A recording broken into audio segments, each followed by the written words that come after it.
deixa eu fazer a abertura dessa mesa alegre, colorida, extremamente feminina. Eu vou falar agora da doutora Madalena Meira Lima Costa Pereira. Pessoal, ela será a nossa mediadora, será responsável pelo acompanhamento do tempo das demais palestrantes. Então, doutora Madalena é pós-graduanda em Direito Notarial e Registral, especialista em Direito Previdenciário e do Trabalho e bacharel em Direito. É escrevente concursada do 4º Serviço Notarial do Recife, presidente da Comissão de Direito Notarial, membro, diretor e fundador da Academia Brasileira de Ciências Criminais, ABCCrim, é editora, é escritora, é palestrante, é membro fundador e diretora da União Brasileira dos Escritores da cidade de Jaboatão dos Guararapes, Pernambuco. Esse é o mini currículo dela, tá, pessoal? Tem muito mais, com certeza, e agora eu vou passar a palavra para você, doutora Madalena. Seja muito bem-vinda ao CONA ABCCrim. Por favor, ligue seu microfone. Deixa eu ligar aqui.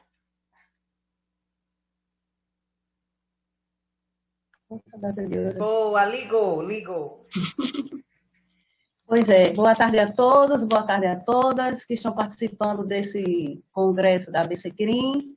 Gostaria de agradecer ao presidente Cristiano Carrilho, à professora Juliana, né, a você, Juliana, e também à doutora Creuza Costa, pela organização desse brilhante evento, que atingiu mais de 1.000 pessoas, né? Então, também queria agradecer, né, a brilhante apresentação do nosso cerimonialista Alexandre Sá. Tá bom? Então, nós vamos ter duas palestrantes, né, que será a doutora Vânia Campelo, que ela vai falar sobre o tema a importância da autoestima para a mulher, da violência doméstica. E também vamos ter a doutora Kátia Cunha, que vai falar sobre a violência da mulher em tempo de pandemia. Tá bom? Então, eu gostaria de apresentar a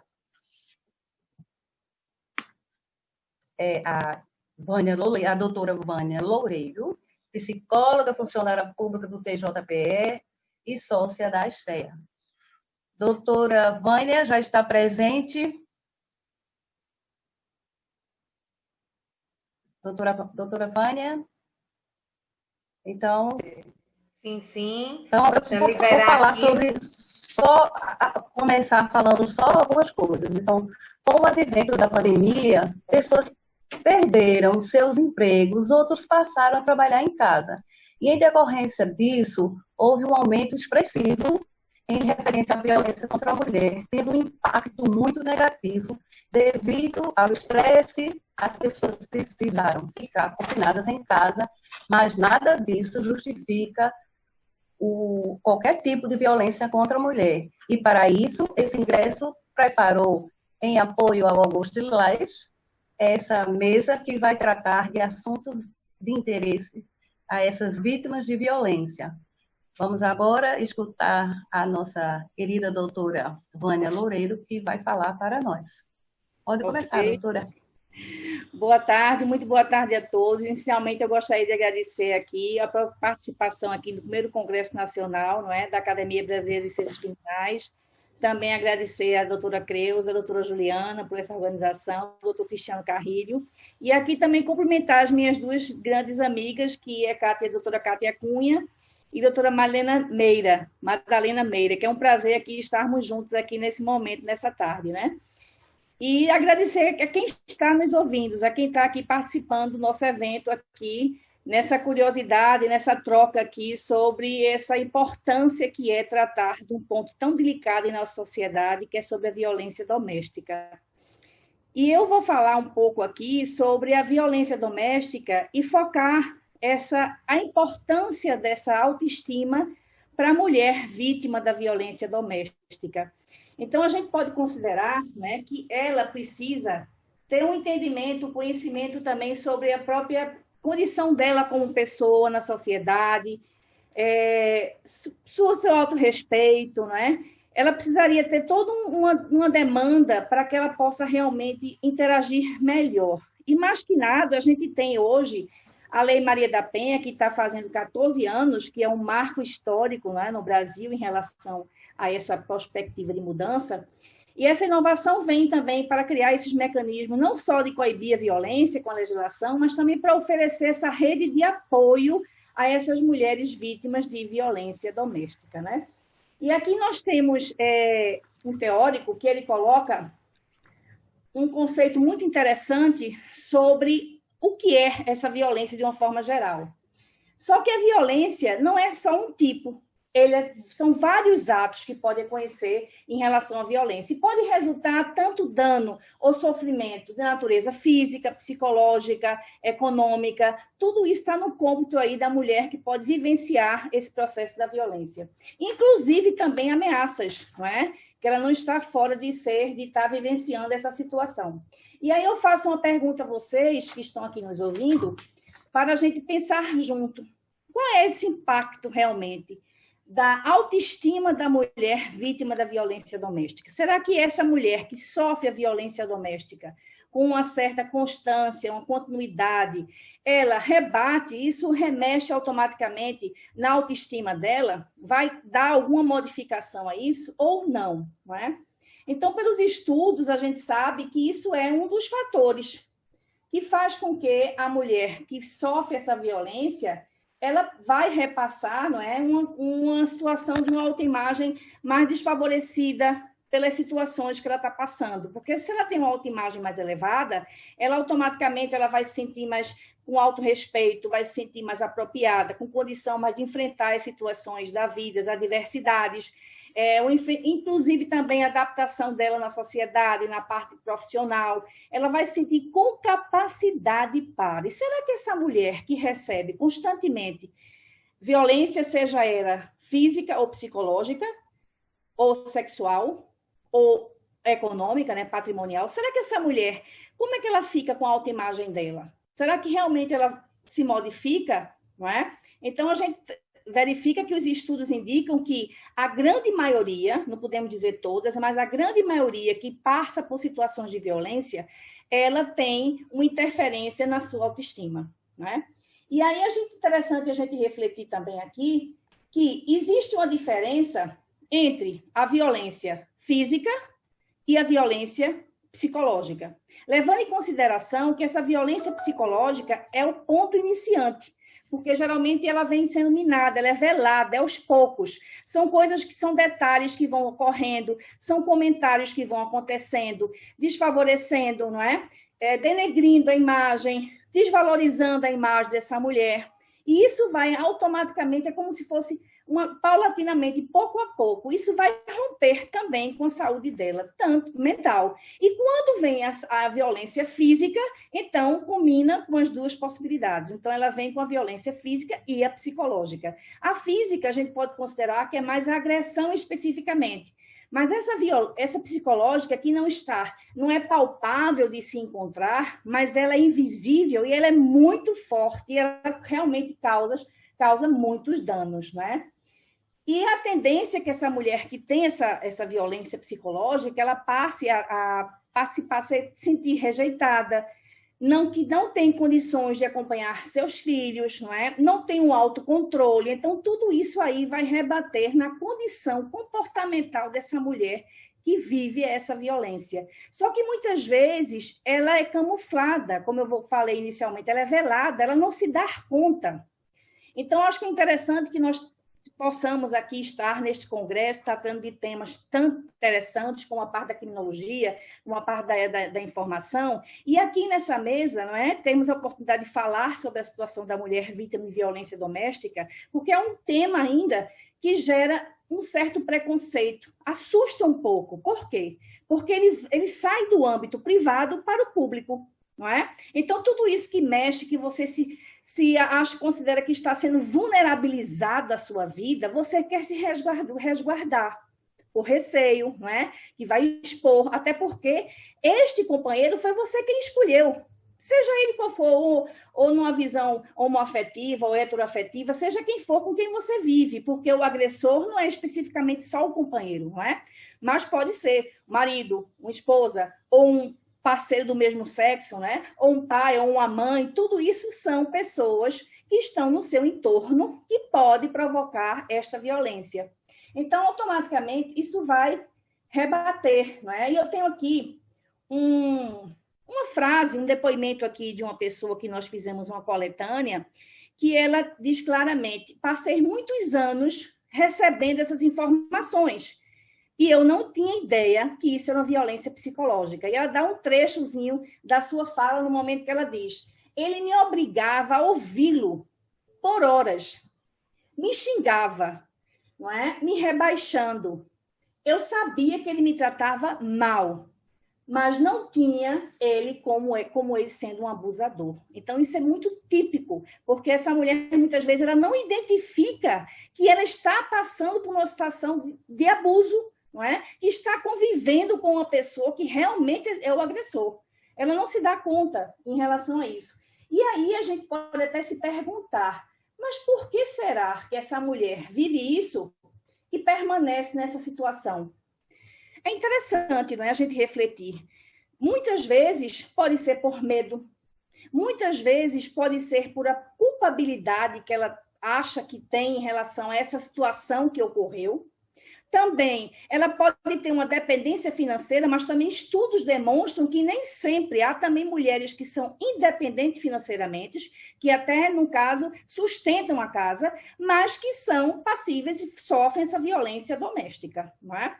Também a questão da criação dos filhos, muitas vezes considera que, se for denunciar, ela pode retirar essa figura paterna da convivência dos seus filhos. Esse é um outro ponto também que pode ocorrer, não é? E também, automaticamente, ela se sente que não tem esse apoio de amigos, de parentes. É outro ponto aqui crucial que a gente deverá ter essa reflexão, porque a nossa sociedade, ela é muito responsável por essas caracterizações e essa implementação maior dessa violência. Porque à medida que a gente trata a violência, considera ela muito natural, automaticamente, quando você não tem a tolerância a ela, é permissivo que ela possa ingressar nesse seio das famílias, entre as pessoas.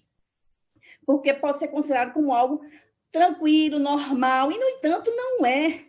A gente sabe que não é, não é? E, às vezes, o medo que essa mulher tem de sair desse ambiente e recomeçar uma nova vida, às vezes também depende financeiramente, não é? E, às vezes, depende emocionalmente. São outros pontos também que têm que ser avaliados. Mas nós não podemos atirar nenhuma pedra, nós não podemos fazer nenhum julgamento para isso. Um outro ponto que eu acho interessante que a gente possa tratar aqui nessa tarde é que quando ela pode passar, efetivamente tem essa progressão, essa repetição desse fato, dessa violência, isso pode gerar o TEPT, que é o transtorno de estresse pós-traumático. Isso é um outro ponto aí, bastante, digamos, sério que acontece e que muitas vezes essas mulheres não se dão conta do nível de adoecimento que elas estão vivenciando no seu seio familiar, por essas repetições de atos que são permissivos, e isso aí pode gerar esse trauma para ela. E, automaticamente, muitas vezes, pode gerar até uma questão psicopatológica também, não é? E a gente sabe que determinados tipos de violência, determinada forma de personalidade e de cada mulher que vivencia isso, que absorve isso, pode chegar até o suicídio. Então, são situações extremas. Então, é uma situação que envolve a identificação da saúde pública, mas também a questão da saúde mental, não é? São os dois parâmetros aí que também tem que ser observados para essa mulher, certo? E, de uma forma geral, quais são os sintomas que essa mulher tem? Muitas vezes ela pode estar dormindo e acordar com pesadelos, ter flashbacks, repentinamente relembrar dos fatos que ela vivenciou daquilo ali, não é? São outros pontos também que podem ocorrer. Também ansiedade, depressão, enfim, são coisas mais exacerbadas, por exemplo, até com dificuldade de convivência no social, até de manutenção de relacionamento. Então, tudo isso são pontos que ela vai se fechando, não é? Por ela ter essa dificuldade, por ter vivenciado e por estar passando por este trauma. E outro ponto substancial que a gente possa refletir aqui é que este agressor, esse abusador, muitas vezes em seu próprio ambiente, para que ele se sinta mais fortalecido, para que tenha esse ambiente favorecedor para ele automaticamente desenvolver a agressão dele, não é?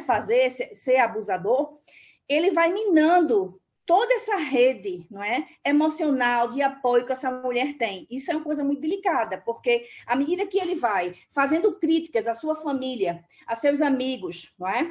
O seu entorno, tudo ele vai criticando, essa mulher vai deixando de ter essa convivência, porque isso é um respaldo emocional que ela tem.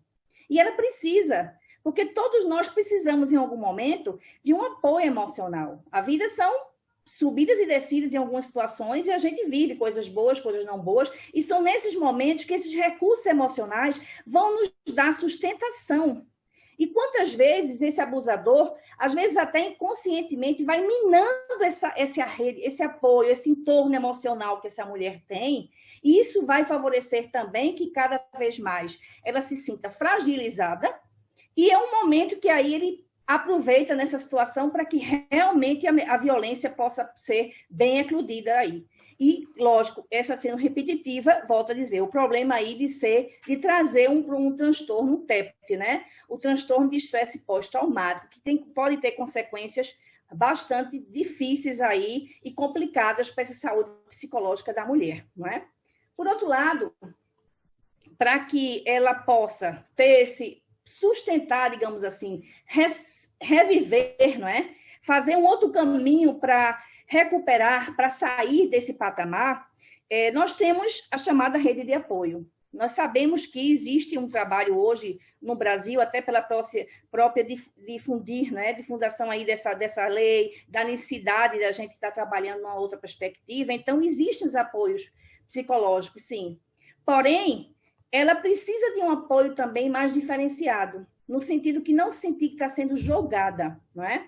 Julgada no sentido dos atos, por esse, digamos, retardou um pouco a denúncia, tomou alguma atitude. E uma outra possibilidade que ela tem é ter um apoio apropriado. Inclusive, aqui eu faço até uma menção a uma pessoa que eu tive grande oportunidade de conhecer há algum tempo atrás, que chama-se Cristiane Simões, que ela é fundadora do Ser Ela Mulher.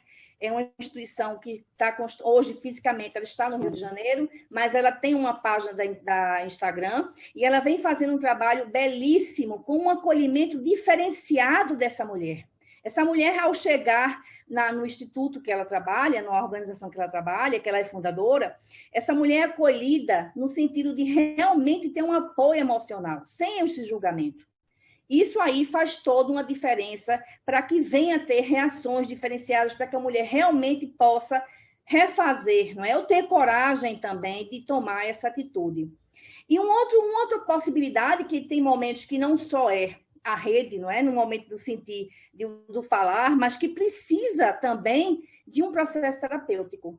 E aí, nessa situação, o mais apropriado, frente, digamos, ao TEPT, né, seria a terapia cognitivo-comportamental, que vai trabalhar, como se fosse mudar o chip dessa perspectiva que a mulher tem, das experiências, das emoções, porque à medida que muda essa percepção que ela tem, vai rebater também seu comportamento. Isso aí pode facilitar que ela possa, digamos, ter novos caminhos, não é? Uma nova possibilidade de encontro sobre ela, descobertas, e aí ela tem condição realmente de retomar, tá? Para realmente se renascer, digamos assim, para que possa se reestruturar enquanto mulher, vem a sua força também, não é? O seu poder de autoestima, que automaticamente, se isso é trabalhado, a autoestima vem. Um ponto que eu acho que é crucial que a gente possa citar é que essa autoestima, evidentemente que, como eu falei, os estudos demonstram que a maioria da mulher que sofre violência, ela tem uma autoestima baixa. Mas não significa, não é, que ela não saia dessa situação, desse ciclo de violência por ter uma autoestima baixa. Isso é um ponto que ela faz parte, mas não é só isso, é toda uma conjuntura de situações. Por isso que é uma intervenção que precisa ser realmente profissionais, de vários profissionais, interdisciplinar, não é? Que vai realmente do jurídico ao pedagógico, não é? Que vai também do psicológico à saúde pública. Então, é um conjunto de pontos que precisam ser pautados para dar apoio, para que tenha todo um encaminhamento de mudança, para que essa mulher possa fazer esse salto aí de coragem e de progressão em outras perspectivas também.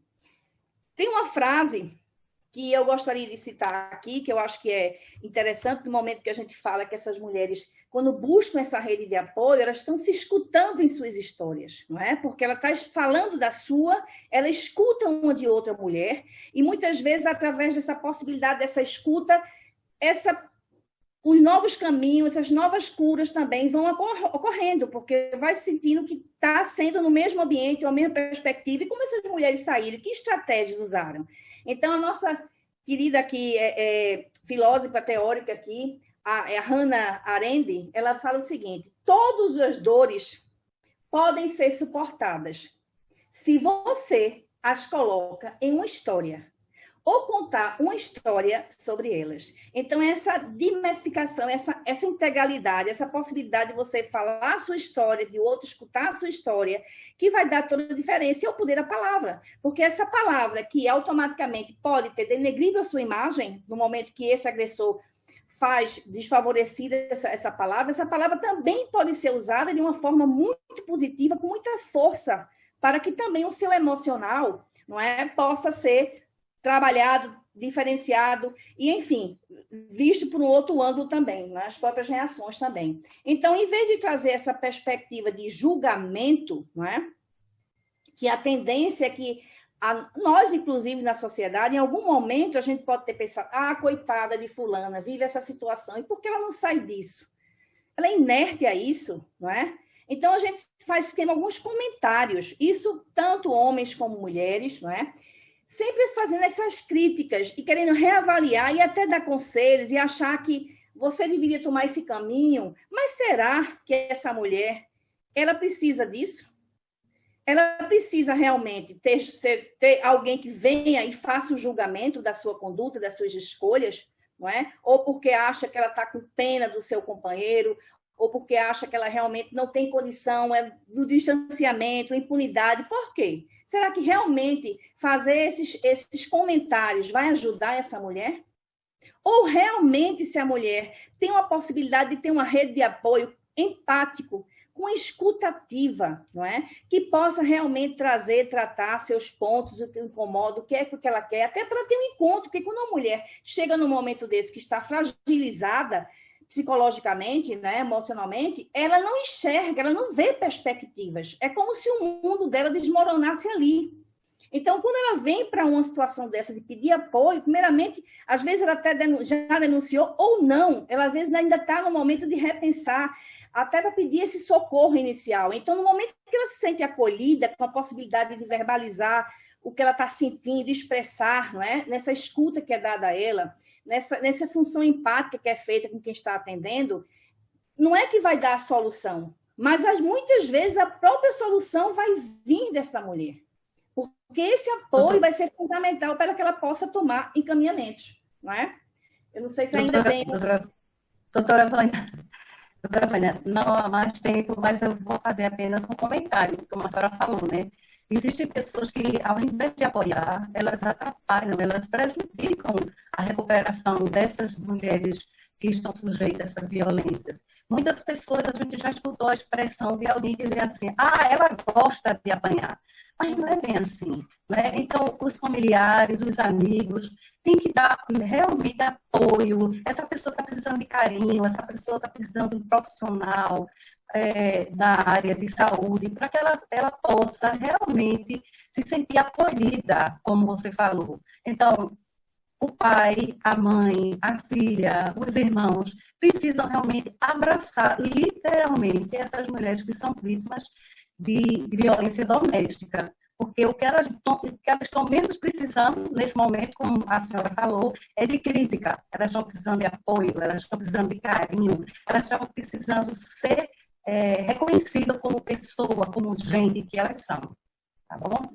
Mas eu gostaria, chegou o momento... Ô, Madalena, só para fechar aqui um pouco, para fechar a nossa fala, eu gostaria de deixar aqui para a plateia que está aqui nos escutando uma frase de Simone de Beauvoir, que ela diz que uma mulher, ela não nasce mulher, ela se faz mulher o caminho, não é? Então, é isso que a gente tem que pensar nessa perspectiva, é esse caminhar que a gente pode fazer diferente, tá certo? Então, muito obrigada pela atenção. Nada. Tem uma pergunta... Tem uma pergunta aqui que as pessoas fizeram, Lúcia fez, né? Ela quer saber o seguinte, existem Doutora Madalena, muitos fatores. Nós estamos com probleminha com seu áudio. Está cortando bastante. Será que é a internet? Não sei. Então, vamos continuar. E agora, melhorou? Não. Melhorou? Não. Deixa eu tirar o aparelho, pode ser que seja, né? Tá bem. Melhorou agora? Melhorou? Ainda não. Melhorou? Ainda não. Pode ser que seja a internet. Isso. Então, vamos continuar? E agora, melhorou? Estou me aproximando mais do vídeo. Não, eu acho que é a internet mesmo, doutora Madalena. Então, um minutinho. E agora, melhorou? Não. Melhorou? Ainda não. Continua? Ainda não. Então, é a internet. Mas eu vou ficar falando até vocês verem. Continue.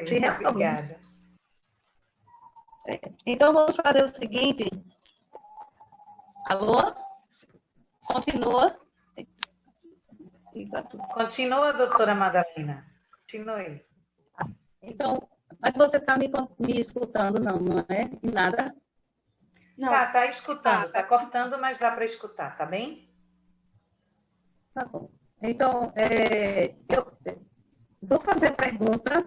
Se você ainda não entendeu, aí você refaz a pergunta a ela. Tá certo? Então, queremos saber qual dos principais fatores que é o fortalecimento da violência contra a mulher na nossa sociedade. Quais são? Ok.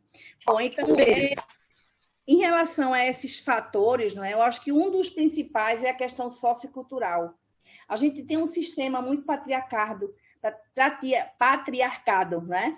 Em que há essa diferença de força, fraqueza. Então, o homem sempre na visão da dominação, do poder. Isso aí faz com que realmente a gente tenha uma sociedade mais machista, viril. E, automaticamente, isso também colabora para a desigualdade de gêneros. E se a gente vive em uma sociedade que isso é permeado, é permitido, então, automaticamente, que essa violência ela vai eclodir. Não é? Isso é um dos fatores que podem ser também decorrentes. E a própria naturalidade também com que a sociedade trata a violência. Isso inicia até na escola, no próprio bullying, não é? Porque considera que é normal. Isso já não é. Isso já vai fazendo uma personalidade, esse rapaz, essa criança que desenvolve isso, ele já vai ter na fase adulta também como se fosse uma coisa normal, o comportamento agressivo, porque para ele, em termos de sociedade, ser homem é expandir, é expressar essa agressividade física. Isso vai tomando vulto na sua personalidade, na sua conduta, e vai repetir aí também na sua fase em relação com uma outra pessoa, certo? Isso pode acontecer também. E um outro ponto que eu acho que é fundamental a gente tratar aqui, Madalena, é que, na verdade, por essa naturalidade que a sociedade tem, existe a necessidade de romper com essa tolerância. E quando a gente não rompe com a tolerância, isso é um dos obstáculos que faz com que não haja denúncia e automaticamente também não gere a impunidade, tá certo? Isso é um dos fatores também que está entremédio aí entre situações também de um dos fatores, né, para que realmente a violência possa ocorrer. Só mais uma pergunta de Rosângela Lima. Ela quer saber o seguinte: qual os principais desafios que precisam ser ultrapassados ao combate à mulher vítima de violência doméstica? Ok. Eu acho que um dos principais desafios é a gente ter uma política pública muito mais de prevenção do que de cura. Não é? Eu acho que a gente trabalha hoje no momento muito de apagar incêndio. Ocorre, então a mulher vai, denuncia, tem aquele apoio naquele momento, mas qual é a política pública para que realmente tenha um apoio de uma forma geral, a mulher na sociedade, para a educação, para lazer, para a saúde, se sentir útil nesse sentido, não é? Também trabalhar a visão que não precisa ser denunciado, porque é uma coisa assim muito camuflada no sentido das pessoas não terem coragem de falar. Então, você tem uma visão preventiva, ela vai ser muito mais favorecedora para que realmente não afronte, não dê margem para que essa violência venha a acontecer. E também essa rede de apoio. Eu acho que é um dos pontos também que é um desafio também, ter uma rede de apoio diferenciada. Essa rede de apoio, como a gente conversou, sobre essa mulher realmente que é acolhida na sua escuta, na sua função realmente empática, no seu momento que ela está passando. Isso sim vai fazer toda uma diferença também, tá? Muito obrigada, doutora Vânia Loureiro, pela sua apresentação excelente. Você realmente soube defender, né, e levar um carinho, levar algo de bom para as mulheres que estão nos assistindo, tá certo? Agora vamos passar para a parte da advogada, né, doutora Kátia Cunha, que é advogada sistêmica, sócia da STEA, que ela vai falar sobre a violência doméstica em tempo de pandemia. Doutora Kátia. Boa tarde. Eu acho que tem que liberar o microfone. Deixa eu ver aqui se eu consigo. Pronto, estão me ouvindo? Está cortando? Não, né? Pronto. Está tudo então ok, ótimo. Só tem um ruído ao fundo. Eu acho que é o som daqui da minha colega. Eu vou desligar, então. Pronto. Boa tarde a todos e a todas. É um prazer, uma honra estar aqui nessa tarde de hoje, participando desse evento magnífico que a ABC Clínica está providenciando para todos nós. Saúdo a mesa com a doutora Creuza, a doutora Juliana, a doutora Madalena, a doutora Vânia, minha sócia, e a todos os que se fazem presentes aqui, principalmente o nosso grande presidente, Cristiano Carrilho, a quem eu externo o meu agradecimento. Oi, está ouvindo? Me perdoe pela interrupção. Precisa desligar esse som, está dando agora. Precisa desligar o som. É que Madalena está aqui do meu lado. Deixa eu só fechar aqui um pouquinho o som.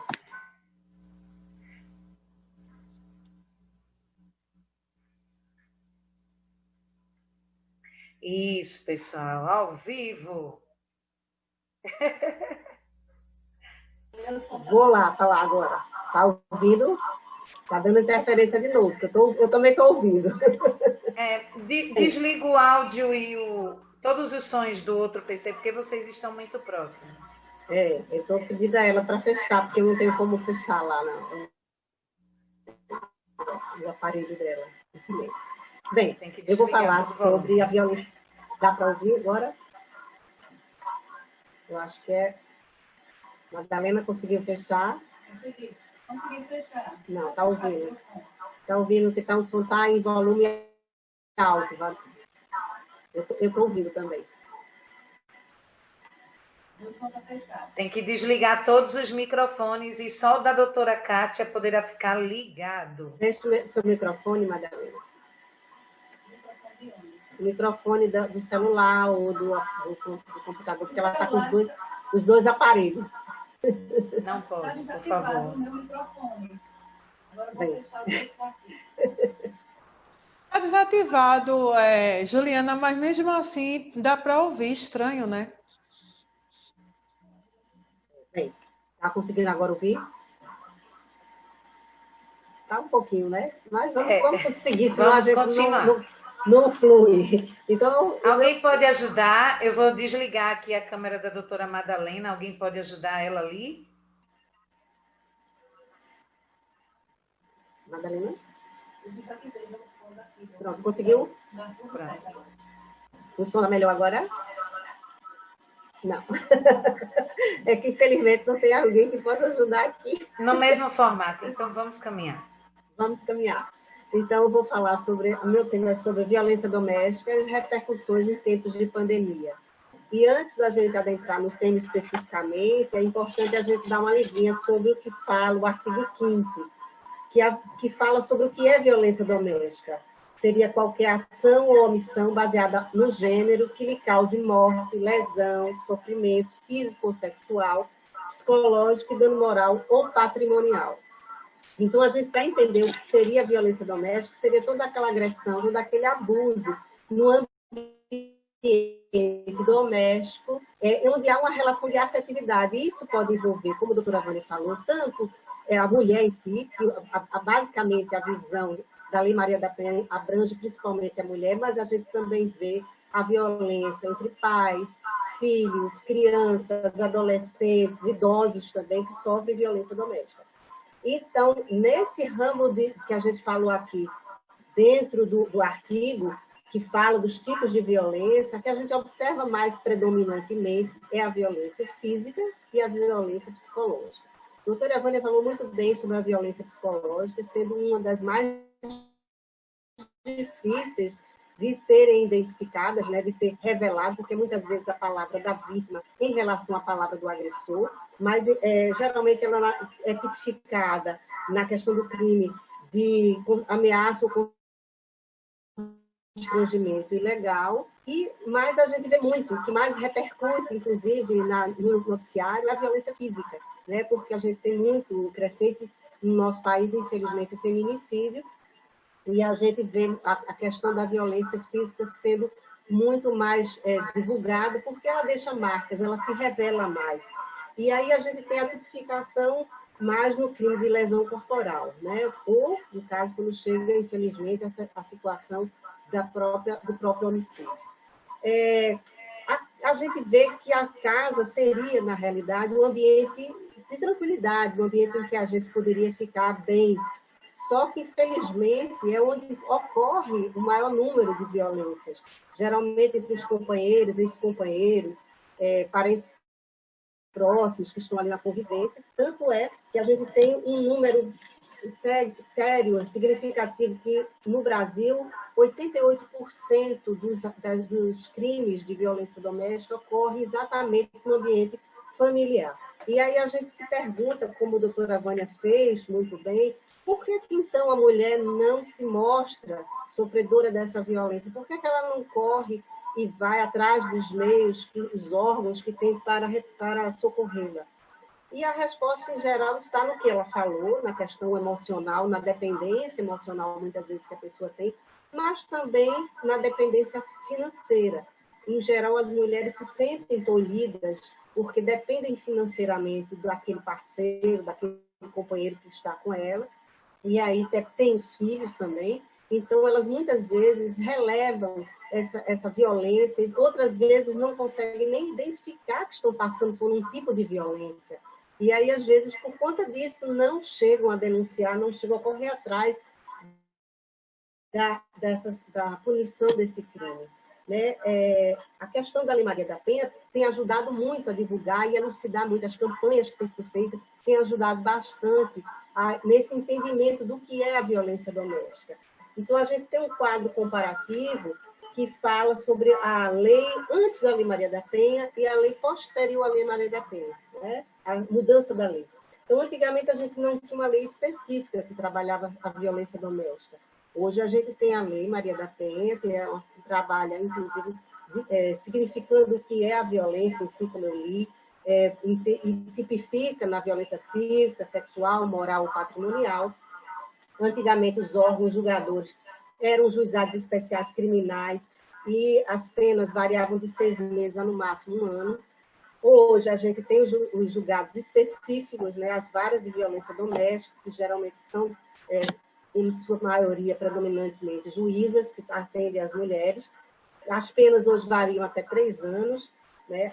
Antigamente, era permitido que as penas fosse aplicada a pena alternativa com pagamento de cesta básica. né? O que muitas vezes fazia com que a repressão desse crime se tornasse muito menor. Hoje, esse tipo de punição é proibido, né? Esse tipo de punição não existe. A agressão não precisava, o agressor, aliás, não precisava participar de programas de reeducação, de passar até mesmo por grupos de justiça restaurativa, que a gente sabe que trabalha muito a violência doméstica, quando ela não é uma violência de fato, né, uma violência física, né, uma agressão física. Muitas vezes a violência mais psicológica. Hoje o juiz determina que esse companheiro, esse agressor, possa passar por esse tipo de reeducação. O agressor, antigamente, normalmente poderia frequentar os mesmos locais, estar nos mesmos ambientes que a vítima, e hoje já não faz mais isso, porque existem as medidas protetivas, e então hoje é mais resguardada a mulher em relação a isso, né? Então, essas mudanças trouxeram um delineado maior do que é realmente o crime de violência doméstica. E o que acontece no momento que acontece com a violência doméstica, o que é que pode ser feito, né? Que repercussão isso pode acontecer? Quando é feita essa constatação, o juiz pode determinar algumas medidas protetivas de urgência, como eu falei, o afastamento do lar, da convivência da mulher, como eu falei antes, a proibição de se aproximar, inclusive alguns parentes também, restrição e suspensão da questão da visitação de menores, às vezes acompanhados, inclusive, do multidisciplinar, isso é feito. A prestação de alimentos provisionais ou provisórios também é determinado. Mas em locais em que não há juízes presentes, né, na comarca em que não existe uma autoridade judiciária, a quem cabe tomar essa medida? Então, em casos de municípios que não têm na comarca juízes, isso é decretado pelo delegado de polícia. E quando não existe um delegado presente no momento da denúncia, pode ser feito por um policial. Só que esse policial tem que comunicar ao juiz o fato dessa denúncia que aconteceu, e o juiz tem até 24 horas para se manifestar em relação à continuidade dessa medida ou à suspensão dessa medida. E também, imediatamente, comunicar ao Ministério Público que ele precisa estar ciente do fato que aconteceu.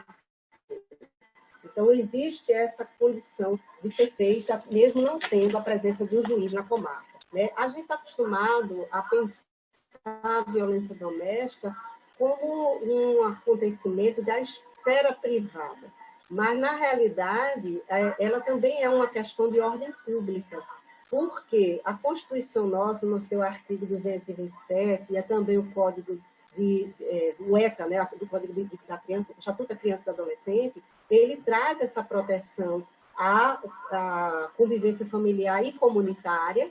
Então, como isso está previsto também nesse ordenamento jurídico, a gente tem um papel relevante do Estado nisso. Então, a importância do Estado não é aquela coisa que antigamente a gente dizia assim, em briga de marido e mulher não se mete com mulher. Se mete sim. Hoje precisa dessa atividade particular e da atividade do Estado em si, em relação a isso. Então, o que é que a gente pode falar disso tudo, desse contexto todo, que a gente falou até da Lei Maria da Penha, em cima do nosso novo ambiente, que é o ambiente da pandemia, né? A gente está num confinamento. O que é que a gente pode revelar desse contexto todo aqui? A gente sabe que o que aconteceu com a pandemia é que nós ficamos dentro do lar. E é exatamente como eu falei, dentro do lar que ocorrem as maiores violências. Então, muitas vezes, a mulher se viu trancada com o seu agressor e sem poder, ou achando que não podia, levar ao conhecimento das autoridades, dos órgãos de proteção, essa violência. Ela achou que não tinha condições de fazer isso. E muitas mulheres não fizeram realmente. Embora a gente tenha conhecimento de que, em alguns lugares, teve um crescimento do número de violência, a gente também teve uma subnotificação dessa violência, por conta dessa falta de conhecimento de que existiam órgãos preparados para receber essas denúncias. Então, na realidade, esse confinamento, por si só, não é a violência doméstica, não é a causa da violência doméstica, né? A gente sabe que contexto, essa situação da pandemia apenas favoreceu, porque a gente teve uma situação de dificuldades financeiras, a gente teve a dificuldade de se relacionar com parentes, com amigos, de trocar informações. Então, essa situação específica fez com que crescesse a violência, né? Ela se exacerbasse, pode-se dizer assim. Infelizmente, a gente tem números muito tristes com relação ao nosso país. O Brasil hoje é o 5º país no mundo em casos de violência doméstica, principalmente contra a mulher. A cada 2 horas morre uma mulher. A cada 9 minutos, uma mulher é estuprada. A cada 2 minutos acontece uma agressão prevista na Lei Maria da Penha. Então, isso é muito preocupante. Mas, infelizmente, isso não foi uma questão só brasileira, né? Foi uma questão, a gente pode dizer assim, uma pandemia no sistema da violência como um todo. Também ocorreu no mundo todo isso. A gente teve na China um aumento de 3 vezes mais casos de violência. A França relatou 32% de casos de violência. A Espanha teve um aumento de 13% de violência. Então, você vê que não é uma questão cultural apenas brasileira. Lógico que a gente tem uma predominância no Brasil, inclusive do Nordeste, infelizmente, nisso, mas a gente vê que isso é uma pandemia, né? Pode-se considerar assim mundial, porque ela se revelou muito mais nesse período agora de confinamento. Tanto é que alguns países da Europa tomaram a medida de que foi oferecido hotéis para as mulheres conseguirem sair de suas casas, inclusive levando os seus filhos, e tudo pago pelos órgãos públicos para poder proteger essa mulher. Isso foi oferecido nesse período, diante da gravidade do que estava acontecendo. Inclusive, o próprio diretor da Organização das Nações Unidas, o Antônio Guterres, ele pediu aos países que providenciassem medidas de proteção às mulheres nacionalmente, assim, cada país providenciasse alguma forma de proteger a mulher diante da gravidade dos casos que estavam acontecendo. Então, em Pernambuco, nós tivemos com a Secretaria de Segurança Pública, que revelou que caiu o número de denúncias comparativamente nesse período em relação ao do ano passado. Mas será que caiu porque não houve violência ou porque essas mulheres não foram denunciadas? Né? Porque o que aconteceu? A falta de acesso à informação fez com que houvesse essa subnotificação. Então, na Central de Atendimento à Mulher, as denúncias caíram 8,6%. O feminicídio também caiu 22,2% de março a abril desse ano, em 12 estados brasileiros. Mas isso foram as estatísticas que a gente viu só nesse período. Mas, ao mesmo tempo, no Twitter, quando todo mundo passou a utilizar muito essas ferramentas, foi observado denúncias de violência de 31% a mais, só no período de fevereiro a abril. Né? As pessoas começaram a utilizar essas ferramentas para externar o que estava acontecendo dentro de 4 paredes. Né? Então, o que aconteceu? Os órgãos de iniciativa privada, os órgãos públicos começaram a se reunir e tentar fazer uma parceria, né? uma iniciativa em conjunto para criar medidas de proteção à mulher, ferramentas em que auxiliasse essas mulheres nessa denúncia. Então, hoje, eu vou citar algumas estatísticas, alguns órgãos, para que vocês tenham uma noção. O objetivo é exatamente revelar o que aconteceu nesse período de pandemia, o que foi feito em relação ao auxílio a essas mulheres. Então, hoje existe um boletim de ocorrência virtual no estado de São Paulo, no Distrito Federal, que foi criado pela Polícia Civil.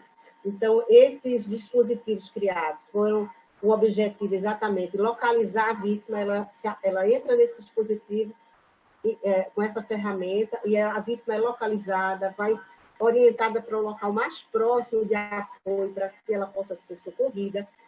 A autoridade responsável é designada para atuar naquele caso, então, tudo de forma virtual.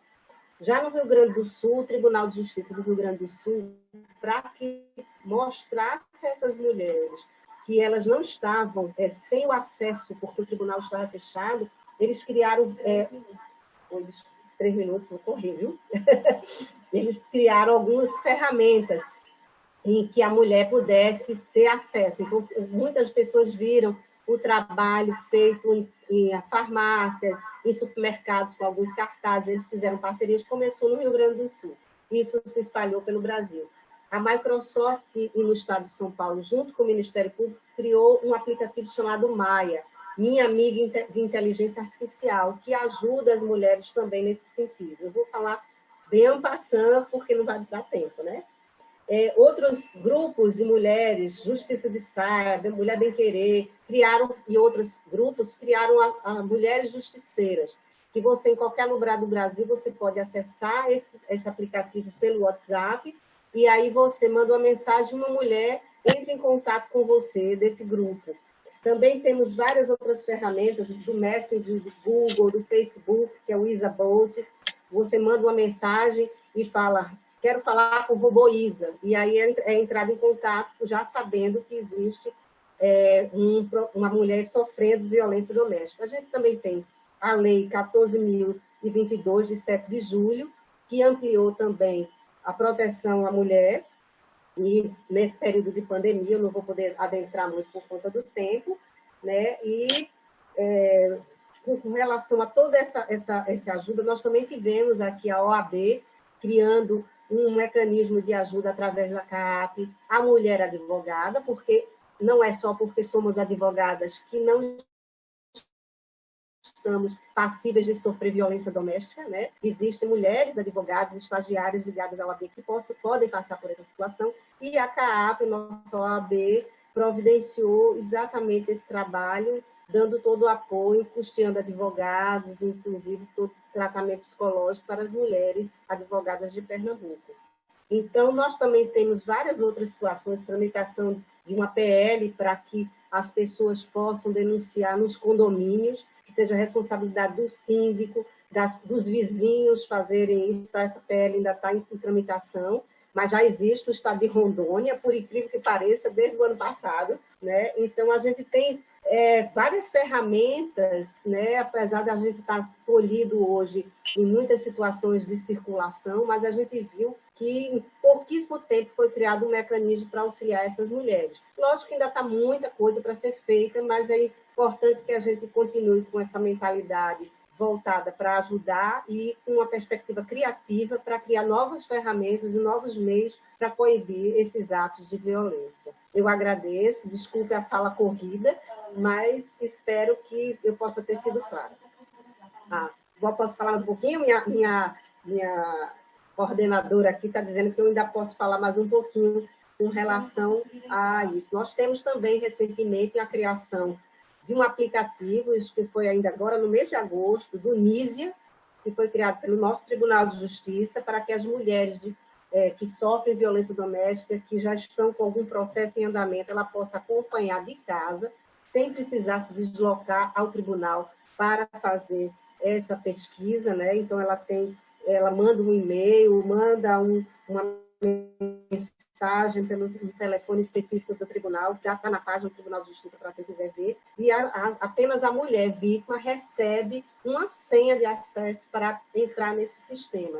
Então, é uma forma também que o tribunal daqui já desenvolveu com relação a isso. A gente tem no site do governo federal, no Ministério da Mulher, a gente tem o número Disque 100, que hoje atende não só o Brasil, mas até 50 países fora do Brasil, com mulheres que sofrem violência. Brasileiros que estejam fora do Brasil podem ligar o Disque 100, né? E o 180 aqui no Brasil.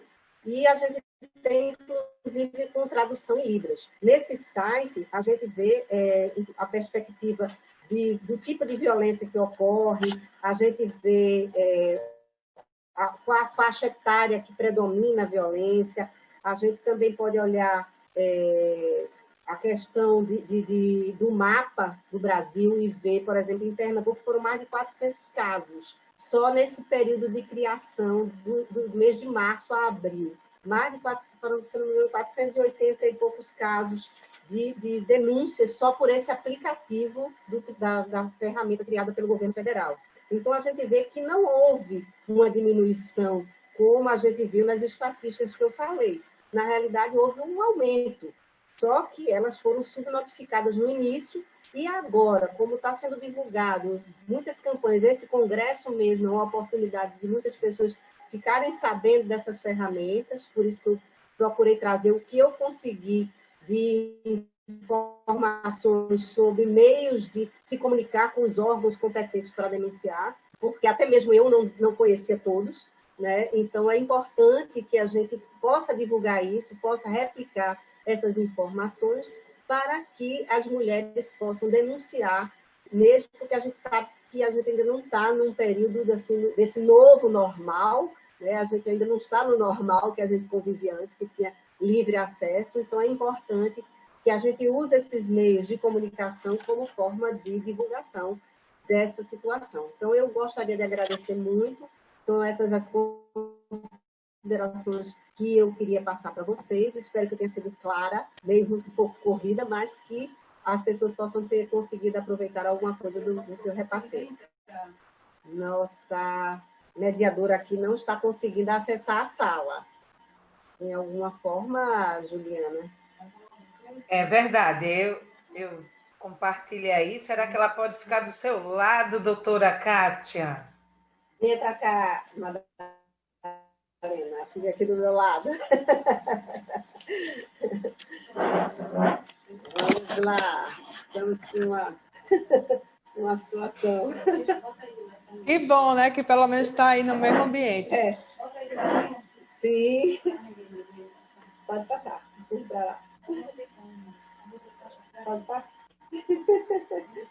Olha, daqui a pouco vamos ter mais sorteios, né, Ju? E vamos mostrar os 7 livros que vão ser sorteados de uma única vez. Um sortudo ou uma sortuda vai receber 7 livros. Doutora Kátia, né? Então, nós sabemos que, com o advento da Lei Maria da Penha, o Estado juiz ele passou a tratar com mais eficiência, com mais atenção, essas mulheres que são vítimas de violência doméstica, né? Então, foram criados vários mecanismos, foram criados vários sistemas para poder essas mulheres serem mais ainda beneficiadas. Então, como a doutora Kátia falou, né? O afastamento do agressor na casa da pessoa, né? No ambiente de trabalho, ou em qualquer lugar que ela fosse. Então, esse último aplicativo que o TJ, né, o Tribunal de Justiça, criou, ele é chamado de Lísia. E eu estava pesquisando, ele deu esse nome, Lísia, pelo seguinte, é uma mulher chamada Dionísia Floresta, ela é defensora dos ideais feministas. Veja que ela nasceu em 1810 e já havia, nessa época, uma mulher que estava querendo defender os direitos das mulheres. Então, como as pessoas costumam dizer, depois que houve a Lei Maria da Penha, houve um grande... Piorou ainda a violência. Não é que piorou, é que depois do advento da Lei Maria da Penha, as mulheres tiveram coragem de denunciar os seus agressores. Por isso que aumentou as queixas. É por isso que elas tiveram coragem a partir desse momento. Então, a pergunta que o Brígida está querendo fazer a doutora Kátia é o seguinte: o que é que o judiciário, o que é que o Estado juiz pode fazer mais um pouquinho para poder ajudar essas mulheres vítimas de violência doméstica? Bem, como eu falei, existem também os programas de justiça restaurativa, feitos em alguns setores do Tribunal de Justiça. Também pode-se encaminhar mulheres dependentes a um programa oficial comunitário, né, de proteção ao atendimento dessas mulheres, determinar a recondução dessa mulher e seus dependentes ao respectivo lar, né, mas sempre com o afastamento do agressor, o afastamento da mulher desse lar, sem prejuízo dos seus direitos que ela tem em relação à guarda de filhos, à questão de alimentos, então tudo é providenciado também pelo tribunal, e determinar a separação de corpos, que isso é uma coisa também que um juiz pode realizar. Sandra Vasconcelos, ela está fazendo a seguinte pergunta: a Lei Maria da Penha, ela só atende apenas mulheres em situação de violência ou as mulheres, elas, às vezes, as pessoas acham que o Estado, o juiz, que as mulheres que são companheiras que tem esse direito de ser protegida pelo Estado, mas ela não precisa ser cônjuge, ela não precisa ser companheira. A pergunta é, se for uma irmã, se for uma parente, desde que esteja morando naquela casa, ela também será beneficiada pela justiça? Sim, com certeza. A Lei Maria da Penha ela não só abarca a questão dos parentes, ela independe de parentesco.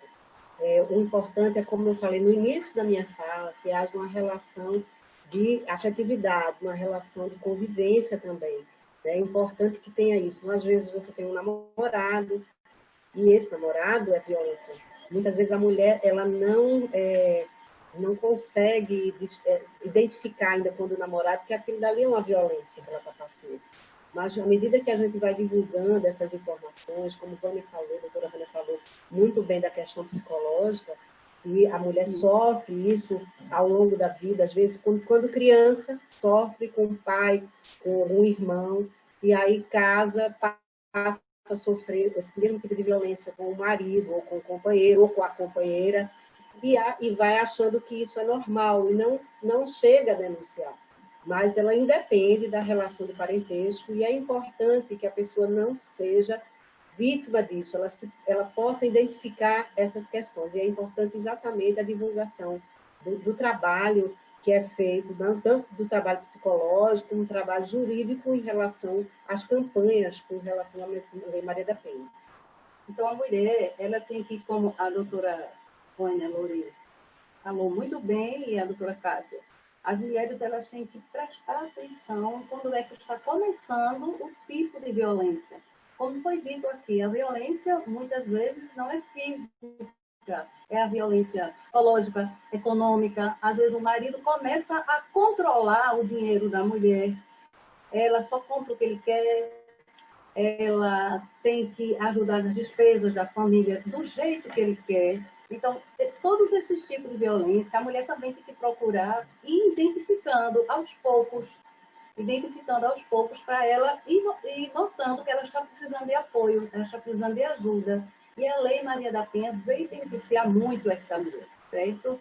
Então, falta um minuto? Não, ela quer falar. Então, vamos passar aí a doutora Vânia Loureiro, que é rapidinho, eu queria complementar, porque eu acho que é interessante, excelente aí as explanações que estão sendo trazidas, mas a gente também lembrar que é muito importante a gente verificar a transgeracionalidade, não é? Porque isso aí, às vezes, vem repetição na família, passa de um seu tataravô, seu bisavô, vai até chegar na relação atual da família. E essa nova família. E realmente isso tanto é para o homem como para a mulher. Porque, na verdade, se você denuncia, sai daquela relação, mas não trabalha a raiz, enfim, dessa violência que estava sendo repetida em sua família, automaticamente, em gerações futuras, você vai continuar, quer dizer, no novo relacionamento, nos filhos que você tem, os filhos que estão sendo criados nesse ambiente. Então, isso é uma continuidade de repetição. Então, é importante trabalhar justamente essa raiz em si. E o homem e a mulher, não é só a denúncia ou aquele apoio psicológico naquele momento, mas é realmente fazer um trabalho mais profundo para que realmente tenha essa identificação. Aí sim, a gente pode começar do zero, não é, para fazer um renascer, um resgate de uma forma geral, de um novo comportamento, do que você quer, de uma nova conduta, e obter outros resultados, porque todo comportamento nosso, a gente tem uma reação em cima dele também, vem resultados em cima dele também. Tá? Era isso que eu queria complementar aí. É importante, doutora Vânia, que a gente, como advogado, tenha uma visão sistêmica da questão. Sim. A gente possa ter um olhar diferenciado, uma escuta ativa, como você bem falou, né? A gente saber identificar que existe algo além. Então, é importante que o advogado tenha um olhar mais amplo sobre o problema, que ele tenha noções de comunicação, noções de mediação, de relações interpessoais, para que ele possa saber lidar com questões nessa seara, porque são muito delicadas. E é importante o advogado se preparar, se capacitar nesse sentido. E aí, nessa visão, ele vai ter uma condição de lidar com o seu cliente muito melhor. porque ele não só tem o conhecimento jurídico, mas vai entender toda a sistemática, não é, como um todo, dessa uma visão sistêmica, enfim, não é, para olhar que existe uma transgeracionalidade atrás de cada história de vida que chega ali para que ele atenda. Então, tanto na esfera psicológica, como também na esfera jurídica. Perfeito, doutora Cátia, excelente aí a colocação também. Como a doutora Vânia falou, às vezes os filhos se espelham no comportamento do pai. Então, isso vai levar de geração para geração. Ele acha que aquilo ali é comum, bater na mãe, bater na irmã, bater na prima, bater na mulher. Acha que isso é comum e isso vai levando, né, isso para gerações e gerações. Bem, considera que o amor é assim, né? Ter amor é assim, ter amor, considera que ter amor é essa repercussão, é você passar essa violência. Para ele fica essa visão que amor é isso, não é? Uma visão totalmente deturpada, distorcida. Perfeito. E amor não é isso, né? A gente sabe muito bem que toda mulher, todo mundo quer ser bem tratado. Principalmente a mulher, minha gente. A mulher realmente quer ser amada. Quando ela escolheu aquele homem para casar ou viver com ele, era porque ela escolheu o melhor homem da vida dela. Ela não escolheu qualquer homem. Então, o homem tem que ter cuidado, né? Tem que deixar, a mulher tem que ser amada, presenteada. A mulher tem que ser o tudo dentro de uma casa. Mãe, esposa, companheira, amiga, tem que ser tratada assim, tá bom? E, doutora Juliana, temos algum tempo ou já vamos nos despedir? 3 minutos. Então, nós queremos agradecer a todos vocês, principalmente as pessoas que se inscreveram. Esperamos que tenhamos contribuído para as mulheres ou para as que estão passando por isso e para as futuras mulheres que talvez irão passar por isso, para que elas possam estar espertas, elas possam estar bem preparadas para um relacionamento, se começar dessa forma, e ela mudar totalmente esse conceito. Então, agradecemos, né, a doutora Vânia e a doutora Cátia, e agradecemos a toda a equipe que fez esse evento brilhante. Gratidão a todas. Vou passar a palavra para a doutora Creuza. Obrigada, meninas. Foi maravilhosa a palestra de vocês, eu escutei toda. E muito importante essa questão da gente alertar as mulheres e saberem que elas precisam desse apoio, né? Quanto mais mulheres dando apoio a mulheres, elas vão ter mais força para reagir. Vamos continuar, Ju. Vamos fazer mais um sorteio, aproveitar que a gente tem 2 minutinhos e fazer mais um sorteio. Lembrando, pessoal, que tem um grande sorteio de 7 livros. Ju, mostra aí para o povo, para eles se animarem e seguirem lá as regrinhas do nosso sorteio. Vamos compartilhando aqui que esse evento está fantástico. Um minutinho. Olha, esse livro aqui já foi sorteado. Deixa eu guardar. Delay. Esse aqui já foi sorteado, já tem dono. E é Gabriel Tadeu de Camargo Paula. O livro Mulheres da Advocacia Criminal. Fantástico. O livro Detetive, o Direito e a Polícia também já foi sorteado e tem dono. Um detalhe, viu? Esse dono é do Maranhão. Olha, Derek Luiz de Jesus é o campeão, é o dono desse livro. Estatuto do Desarmamento, da doutora Rosélia Adriano, que estará conosco na mesa do Tribunal de Júri, é de Gabriela Vaz de Andrade. Esse aqui é o grande sorteio, né? Pessoal, dá tempo ainda. Esse aqui é o grande sorteio, 7 livros para o grande sortudo ou sortuda. As regras estão no Instagram da ABC Crim. Vocês têm que seguir o Instagram da ABC Crim, o meu Instagram adv.creusalmeida, o Instagram da doutora Juliana, professora Juliana Mendes, e tem mais professor Cristiano Carrilho e os autores. Tem lá, todas as regrinhas estão no Instagram ABC Crim. Corre lá, dá um pulinho e faz para vocês participarem desse grande sorteio. E tem novidade. Pode ser que eu inclua mais 2 livros, então não vai ser 7, não. Vão ser 9 livros, tá? Eu estou vendo aqui se eu consigo incluir. Se sobrar, a gente vai incluir mais 2 aí. Vão ser 9 livros, pessoal. 9 livros. E aí, Ju, vamos fazer um sorteio ao vivo? Dá tempo? Dá sim, pessoal. Vamos sortear esse livro fantástico do doutor Adeildo Nunes, com o título Progressão e Regressão de Regime Prisional. Doutor Adeildo também vai estar conosco, não é, Creuza? Vai sim, na mesa de encerramento, que vai ser fantástica, viu? Inclusive, nosso presidente Cristiano Carrilho, ele vai estar presente. Pois ele não pôde estar hoje pela manhã, mas na mesa de encerramento estaremos com o nosso presidente Cristiano Carrilho, com o doutor Adeildo Nunes, com a doutora Luciana, com a doutora Sandra e também a doutora Ana Cláudia Cajueiro. O pessoal está imperdível essa mesa fantástica. Vamos compartilhar aqui a tela do sorteio ao vivo.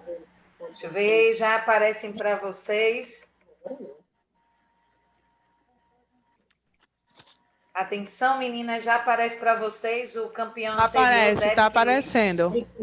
Pronto, então que rufem os tambores. Vamos para mais um sorteio. 1, 2, 3 e já!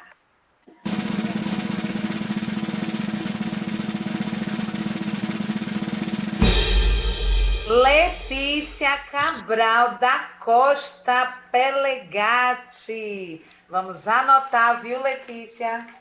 Para você receber o seu livro maravilhoso.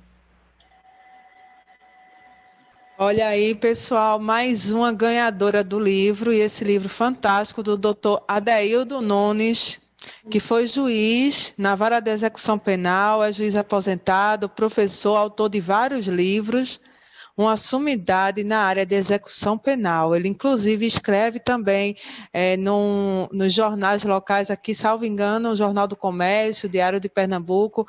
Ele é bem requisitado nessa área, viu? Ela teve uma sorte tremenda. Verdade. Então, vamos nos despedir da mesa de violência contra a mulher. Pessoal, tirem prints aqui da nossa mesa de violência contra a mulher, para a gente colocar aqui nas redes sociais. Pessoal que está acompanhando também, tira print e marque doutora Vânia, doutora Kátia, doutora Madalena, a professora Juliana. Podem me marcar também, que a gente vai... como é que diz? Replicar, né? Colocar no Instagram também.